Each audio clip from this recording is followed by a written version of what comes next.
lovelies! I'm so excited because today we're going to be talking about one of my favorite topics, which is Reiki. This video is sponsored by me. And all I want is for you guys to hit that subscribe button so I can reach my goal of hitting 1,000 subscribers. So slide in a like and leave a comment saying aloha or anything else your heart desires. These videos take time to film and edit. Your presence here and support means everything. Thank you for being here. Now back to the show. Reiki saves my life every single day. As someone that struggles with chronic pain, chronic discomfort, the discomfort of living sometimes. Doctor, it hurts when I do this. Do what? Exist. I rely on Reiki so much to help soothe my nervous system, get me back into a state of rest and digest, to connect to my higher power and help me relieve stress. I was one of those people in my 20s that knows all the things but can't exactly incorporate all the things all the time, which sort of feeds into this loop system of feeling upset and shame and more discomfort that you're not doing the things and putting into practice what you know and what you're preaching. Reiki has made it so simple and easy to just connect to myself, to give self-love, to connect to a higher power. But what about Reiki and Christianity? I'm someone that sort of identifies with everything. I believe in Jesus. I believe in the power of energy. I believe in developing our own sacred spirituality. But if you just get online or talk to the random anybody in life, you'll find out that people in the Christian faith, a lot of them don't support Reiki practices. They think that it's blasphemy or witchcraft. So what's the right answer? What's the truth here? And why do they think that? Something that seems so benign and is healing people that they're working on. How could this be so bad? We're gonna break it down today. I'm gonna give you my take on this and let you find your own answers. For starters, often Christians view New Age practices as incompatible with the Christian faith. Terms like energy healing, universal energy are often terms that are suspicious to Christians. Many Christians believe that healing should come directly from God or Jesus. Reiki's emphasis on channeling universal energy can sometimes feel like bypassing divine power or divine will. There's also this fear of inviting other entities, inviting other spirits into your life or the person that you're working on's life, which makes sense as to why that'd be confusing or create some fear if you're having those thoughts. Reiki originates from a Japanese practice, which is another reason why Christians might not align with it or think that it's approved or okay to work with. Another misconception is that Reiki is not a religion. Just like yoga is not a religion, Reiki is a spiritual practice. It's a healing practice, simply like massage or praying or yoga. You know, yoga is not a religion, although you might experience transformative, transcendental, or transpersonal experiences, which just means that in psychology, transpersonal just relates to your connection with spirit and spiritual experiences. So in yoga, you might experience transpersonal experiences, transformation, connection to yourself in a different way, connection to Jesus, connection to your angels, to guides, to God, to nature, to something higher. So just like yoga is not a religion, Reiki's not a religion either. It's a healing modality. And this distinction is often widely misunderstood by Christians. I don't say this to say that Christians are wrong in thinking that it's, witchcraft or that it's New Age or that it's not compatible with faith. I do think that everyone has their own type of faith, regardless of if two people that are Christian, this person's, unless they just happen to align on all of the things, they're going to have two completely different spiritualities. Spirituality, life itself, the human experience is completely subjective.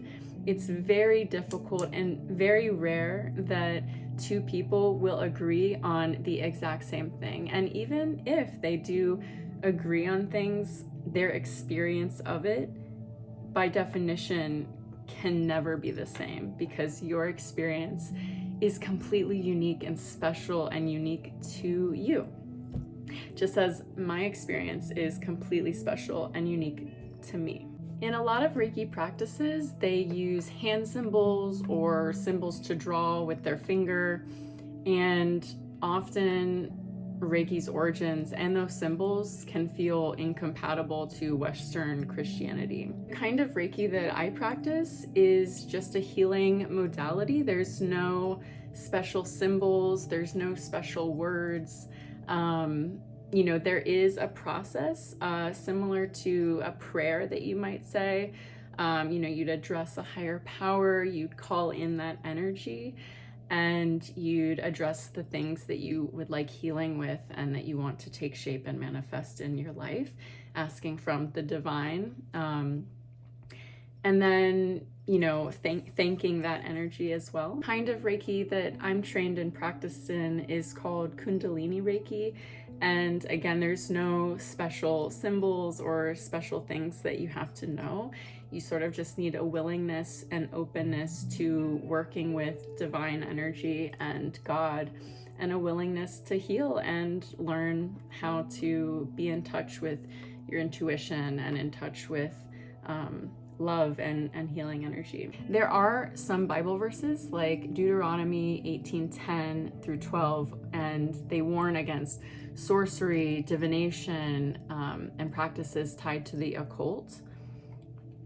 And without understanding Reiki as a healing practice, some might lump that into prohibited practices for Christians to do. And the thing is, Reiki is a practice of love and a practice of compassion and of healing. And there's no control or manipulation involved. That's part of why I think, again, it kind of comes back to this is a very subjective thing. And even if you are getting a massage, if you are taking a yoga class, if you are interacting with anybody, it's really important to know that if you're doing energy work or body work or therapy, anything like that, you want to make sure that you feel really safe, that you feel really aligned with the person that you're receiving work from and a service from. Make sure you trust them. You want to make sure you are compatible with them in the ways that matter to you. In the Bible verse, John 14:12, Jesus encourages his followers to do the works that he did. And these include healing. I've heard this before, how Jesus says that we can do what he does, that it's not exclusive to Jesus. And while I think Christ consciousness, Jesus consciousness, the spirit of Jesus is incredibly powerful, I also do believe that we can heal ourselves by summoning Jesus, by calling upon him and connecting to him through a relationship. I also think that through that, as a channel of God, Jesus, whoever that you're connected to, in a divine way, I believe that healing can take place that way. So practices done with the intent to love, heal, and help others very much do align with Christian values. Often, witchcraft is associated with manipulation or control. Reiki focuses primarily on healing and rebalance. It focuses on the intention for well-being and love and wellness for all, without the attempt to harm or control them. Practices like witchcraft involve invoking spirits or entities, and Reiki is not about invoking spirits or entities. It doesn't call upon external forces. It calls upon universal energy that's here with us in our bodies, in the earth around us, in the heavens around us, everywhere. And practitioners in the healing space believe that this universal life force energy is available to everyone. I associate Reiki very similar to something like prayer or massage. Again, incredibly important to make sure that you align with whoever you're receiving work from, whether it's massage, whether it's psychotherapy, whether it's energy work. Practitioners of Reiki, including myself, consider themselves typically as a conduit or a channel for this loving, healing, balancing life force energy.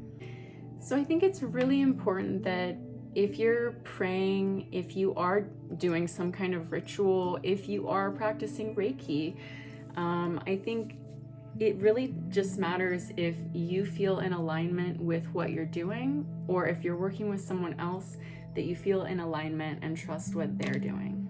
I don't believe there's anything innately wrong with someone that identifies as a witch or with witchcraft.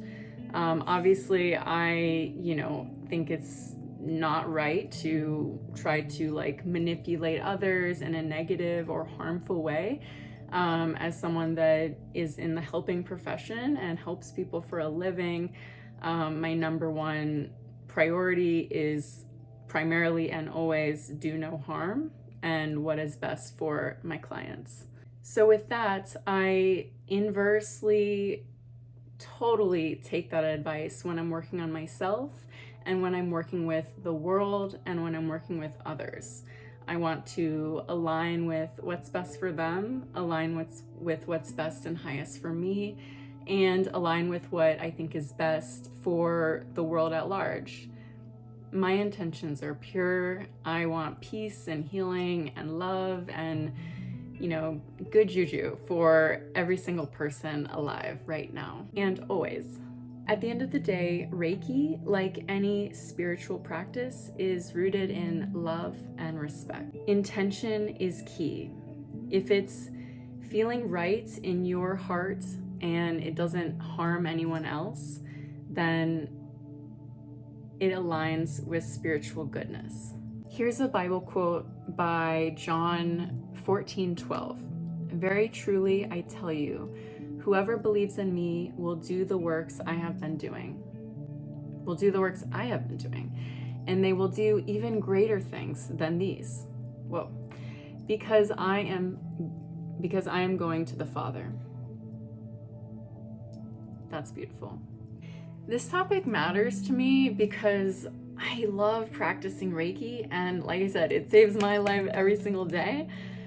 I struggle with, I guess you could say, chronic pain, chronic discomfort. I feel like I'm often having tweaks and aches and muscle tension, and sometimes it can last for a few days. And apart from that, I will sometimes have issues with my urinary tract. I've had a lot of UTIs, and if I'm ever experiencing that, knock on wood, heaven forbid, or I ate something that triggers a flare. I'm not diagnosed with IC, interstitial cystitis, but there was a time where I was experiencing a lot of symptoms like that and couldn't eat a lot of foods, like many foods and drink items.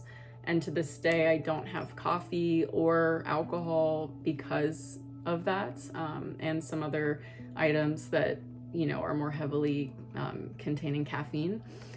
But if you've ever had a urinary tract infection, which is incredibly common for women, and men get it too, you know that you wouldn't wish that on anybody, not even your enemy. And so finding practices and coping skills like Reiki that can help calm your nervous system, get you out of a state of fight or flight and back into a state of rest and digest is crucial.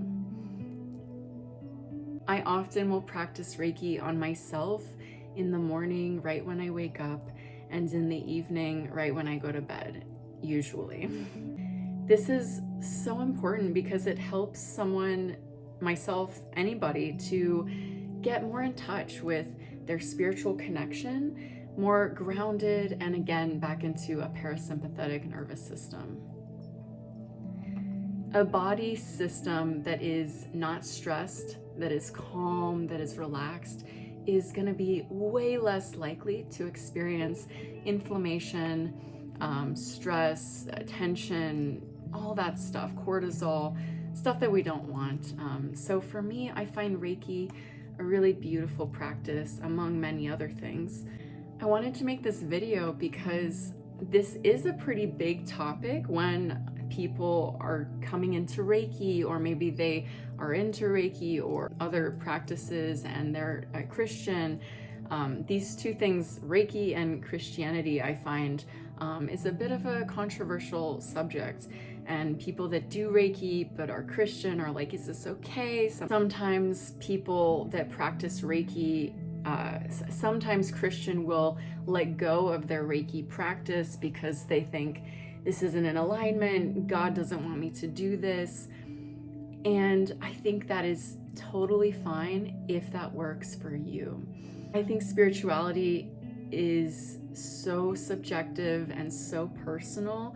So if Reiki feels good to you one day and then it doesn't the next, that's okay, and that's your journey and your process.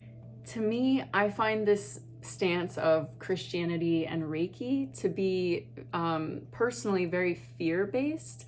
And as someone who does identify as a Christian, I believe in Jesus, I feel like I notice in my mind there's like, wait, is this okay, to do? And it's other people's voices that are saying that. It's the world. It's this construct of fear that Reiki's not okay, that it's not okay to do this. And to me, Reiki's like a prayer. Reiki is a practice. It's sort of like saying or hearing this thought, yoga is not okay. It's not okay to pray. When often I'll include Jesus in my Reiki practice, and he is someone that I call upon and will help me in channeling the healing energy. No matter what you decide to do as far as your spiritual practices and your faith and what you do in life, make sure that it is for you, that it's not for anybody else, and that it feels really good to you. At the end of the day, you are the one that lives inside your head. You are the one that feels what it feels like to be in your body, to experience this life. Not the person that's telling you that's not okay. All that stuff is just noise. What I want you to do is to clear out that noise. I want you to connect with yourself. I want you to find a practice that is really yummy to you, and that you can just let go of everything else, and knowing that you're doing what's best for you, that you're trusting your intuition and trusting your heart and trusting your own energy, that you can heal yourself, that you can emit that energy to others, and that it is helpful and that it is doing good. I remember my aunt would always say, when I was struggling with confidence or struggling to find my own value in my 20s, and she would always say, if you do nothing in life, it doesn't matter, because your energy and your presence alone makes like all the difference in the world. It just emanates out. Like, your essence is so valuable. Even if you don't see it, it's sort of gonna make me cry because it's so sweet and I just love her so much. But yeah, I believe that our energy is very valuable, and that we make a difference regardless of what we think and regardless of what we do. I think part of the point of life is to experience it, to go through the process of challenges and struggle, and to find ways of overcoming that, and to enliven ourselves to our senses, and to just experience ecstasy as well, and connect with each other in knowing that we are fully interconnected to the earth, to each other, and just recognize our specialness. It's this and everything. Yes and no. It's two things at the same time. You know, we are incredibly important in what we do. At the same time, we are this little tiny ants on a big planet, and sort of like doesn't really matter. You know, if you decide to take the day off, that doesn't matter. What matters is how you experience it. And yeah, that's my 2 cents. So thanks for watching if you've made it this far. I'm really excited to keep posting on my YouTube channel. So if you're new here and not subscribed, subscribe, because I'm so excited to share more with you guys, and I really appreciate everybody's presence here. So yeah, blessings to everyone, and I will see you next time. Bye.